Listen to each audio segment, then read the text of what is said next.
What if the recovery you see is just a trap? The stock market's bouncing back. Headlines are glowing. People are cheering. But underneath it all, something doesn't feel right. Big investors are quietly pulling out. Warren Buffett sold billions in US stocks. Bridgewater dumped over half of its S&P 500 holdings. Even the guy who predicted the 2008 crash is gone. But you're still being told to buy the dip. This isn't a recovery. It's a well-timed show. And the tickets? They're sold to small investors. If you're holding US dollars or stocks right now, you might already be losing money without knowing it. Let's break it down. Say back in January, you exchanged 330,000 Canadian dollars into US dollars. You got about 250,000 USD. You planned to invest it, but you hesitated. Months passed. Now, the US dollar is down about 10%, which means your money, it's worth around 225,000 CAD if you convert it back. No stocks were bought, no mistakes were made. And yet, you already lost over $25,000 just by doing nothing. That's not a drop in the bucket. That's a punch to your financial future. And to get back what you lost, you now need to turn that 250,000 USD into 275,000. That's a 10% return, just to break even. Let's say you go all in on one stock. If it jumps 10%, you're safe. If it drops 10%, you're now down 20% overall. And to recover, you need a 25% gain just to get back to zero. Sound stressful? It is. So most investors split their money, maybe half in one stock, half in another. Now both stocks need to rise just to recover that currency loss. The odds of that? Not great. And most retail investors don't even stop at 2. They split across 4, 5, maybe 10 stocks. Even if all of them do well, you might just be breaking even. Now imagine those same investors buying at the top, only to see prices fall weeks later. It's like playing poker at a table where the pros have already folded. You're just sitting there, putting in more chips while they're cashing out. This is how most people lose money in a rising market, because the headlines say recovery.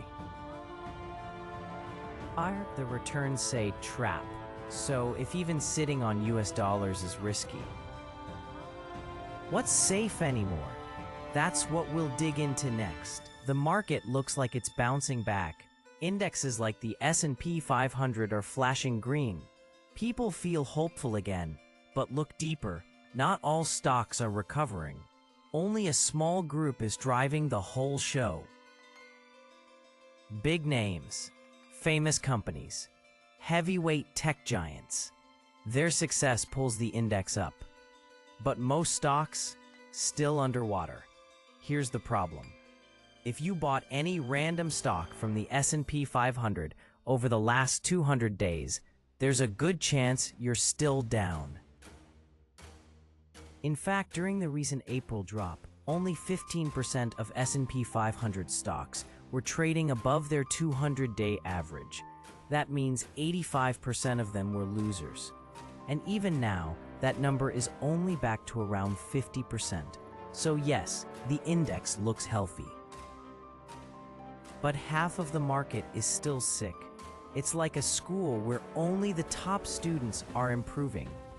The rest are still failing. This is why index performance can be misleading.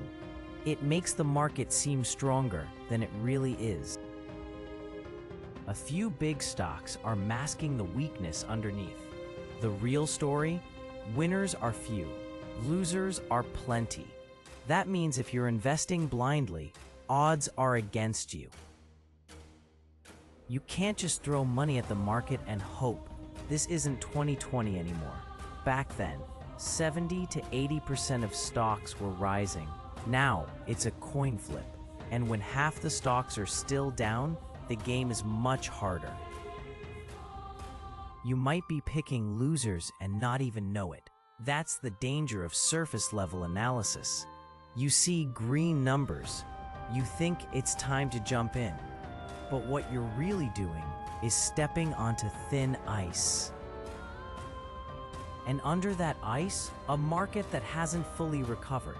So before you invest again, ask yourself, are you following the headlines or are you watching the data? Because when the surface looks calm, the cracks are often hidden below. When the biggest names in investing start selling, you should start asking why. Warren Buffett isn't buying the dip, he's selling. In fact, he dumped over $10 billion worth of US stocks this year alone. And he's not alone. Bridgewater, the largest hedge fund in the world, slashed 60% of its S&P 500 ETF holdings. Michael Burry, the man who predicted the 2008 collapse, has sold nearly all his stock positions. James Rogers, George Soros's former partner, is also exiting. They've all stepped back. And the question is, why now? If this is truly a recovery, why are they running? The answer isn't panic, it's precision. These are people who don't move with emotion. They move with insight. They see cracks the public ignores, and they act before the storm hits. While retail investors are buying more shares, these giants are dumping theirs. So ask yourself, if they're selling, who's buying? The answer? Mostly everyday investors, people chasing the rebound, people trusting the headlines, people hoping this time will be different.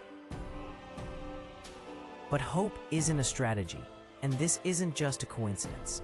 Back in 2000, before the dot-com bust, retail investors flooded in. Institutions cashed out quietly. In 2008, the pattern repeated, and now, in 2025, it looks like it's happening again. The big players are getting out. Meanwhile, small investors are being lured in by rising prices and glowing news reports. But when institutions sell, they don't advertise it. They just move silently. And by the time you realize it, the exit door is already jammed. This is the same pattern we've seen before. Big money exits. Retail money follows late. Then the crash comes. If you're investing right now, you might not just be late to the party. You might be helping someone else leave it. So pay attention. The people who usually win aren't betting on this bounce. They're walking away from it. And they're not looking back. Do you like this personality? The game isn't fair. And the rules? They change without warning. One moment, a stock explodes. The next, it crashes overnight. Not because of business performance, but because of one policy shift. One speech, one tweet. Take First Solar. The stock soared 22% after a strong earnings report. Investors rushed in. Everyone wanted a piece. Then, a single government announcement pulled the plug on subsidies. And the stock dropped 25% in a flash. In just a few days, all those gains and more were gone. Same with Tesla. It bottomed the moment a public figure bought one. Then it crashed 17% in a day after an online argument. Apple, Amazon, others followed similar patterns. No earnings issue, no crisis, just policy shifts, just political noise. In this kind of market, investing feels more like gambling. You set your stop loss at $500, but a sudden gap down wipes out 20% before you can even react. That's not strategy, that's chaos. And in chaos, someone always wins. But it's rarely the players, it's the ones who run the casino. Every time a new regulation is announced, some stocks surge, others collapse, and somehow, there's always a group that knew in advance. They bought early. They sold right after the announcement. Insider trading? Probably. But it's hard to prove. and it's happening more now than ever. The most active insider trading patterns, they appear right before new tax breaks, before energy deals, before sanctions, and once those deals go public, retail investors rush in. Too late, they buy the top, then the big money exits, fast, leaving the small guys holding the losses. And it's not just once or twice, it's frequent and obvious, which makes it dangerous to play the game like it's still fair. You might think you're trading smart, but someone else has already seen the cards, and they're betting against you. So before you chase the next breakout, ask yourself who's already halfway to the exit. So what do you do now? How do you protect yourself when even safety feels unsafe? You start by changing the way you think about money. Don't chase, don't guess, prepare. Start with your core. Keep a cash reserve. Not too much, just enough for real emergencies. Then diversify, not just across stocks, across asset types, gold, crypto, foreign currencies, real assets, even knowledge. The less connected your assets are, the safer you are when things break.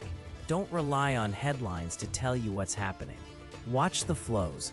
See where the money goes. If capital is leaving US stocks, follow the money trail. You don't have to predict every turn. You just need to follow the trend.